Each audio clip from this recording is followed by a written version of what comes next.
YouTube channel पे आप सभी लोगों का ढेरों सारा स्वागत है, प्रणाम है। आशा करते होंगे आप लोग स्वस्थ होंगे, मस्त होंगे, अपने अपने फैमिली में व्यस्त भी होंगे और बहुत सुंदर, बहुत ही प्यारी, बहुत ही झन्नाटेदार नाच गीत ला रहे हैं आप लोग के बीच। इस गीत को आप लोग सुने, अपना ढेर सारा प्यार सपोर्ट आशीर्वाद जरूर दें, कमेंट बॉक्स में अपनी राय जरूर दें।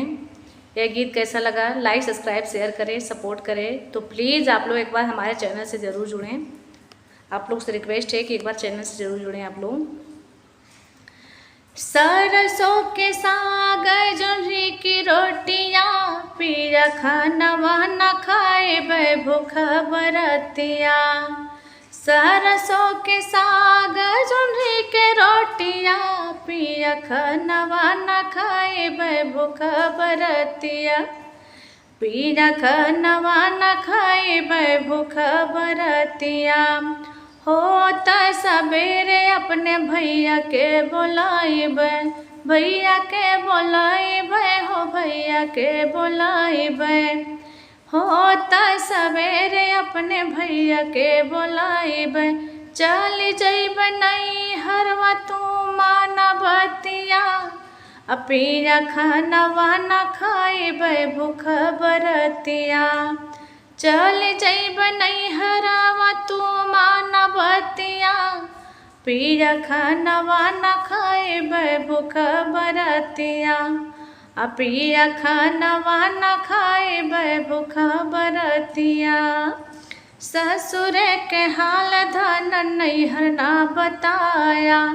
ससुर के हाल धन नैहर ना बताया।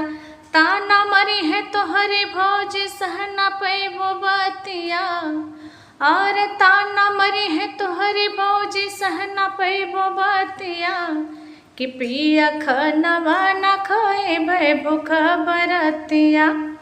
पिया खाना वाना खाइबे भूखा बरतिया। भाभी आदर कर मम्मी दुलार। भाभी आदर कर मम्मी दुलार। छोटका बिरनवा रहिया निहार। कि भाभी आदर कर मम्मी दुलार। छोटका बिरनवा निहार रहिया। चल जइब नहीं हरवा तो माना बतिया। कि चल जइब नहीं हरवा तू माना बतिया। कि भाभी आदर न करी है तू माना बतिया। पिया खाना वाना खाइबे भूखा बरतिया। पिया खाना वाना खाइबे भूखा बरतिया। भाभी के आदर नाही मम्मी के दुलार। भाभी के आदर नाही मम्मी के दुलार। भैया के प्रेम में बस जई है रतिया। कि भैया के प्रेम में बस जई है रतिया। धन जमना नहीं हरवा मानवतिया। कि धन जाया ना नहीं हरवा तू मानवतिया। भाभी के आदर नाही मम्मी के दुलारवा। भैया के प्रेम में बस जई है रतिया। धन जाया ना नहीं हरवा तू मानवतिया। कि धन जाया ना नहीं हरवा तू मानवतिया। कि जायब शहर धन भेजबै रुपैया। जायब शहर धन भेजबै रुपैया। दुखवा जे कटी है यही है सुख के रतिया। दुखवा जे कटी है यही है सुख के रतिया। धन माना मोर कहनावा खैला रोटिया। कि धन माना मोर कहनावा तू खैला रोटिया।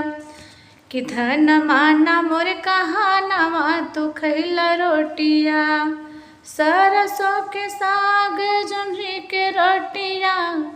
कि सरसों के साग जोरी के रोटिया। पिया खाना वाना खाइबे भूखा बरतिया। कि पिया खाना वाना खाइबे भूखा बरतिया।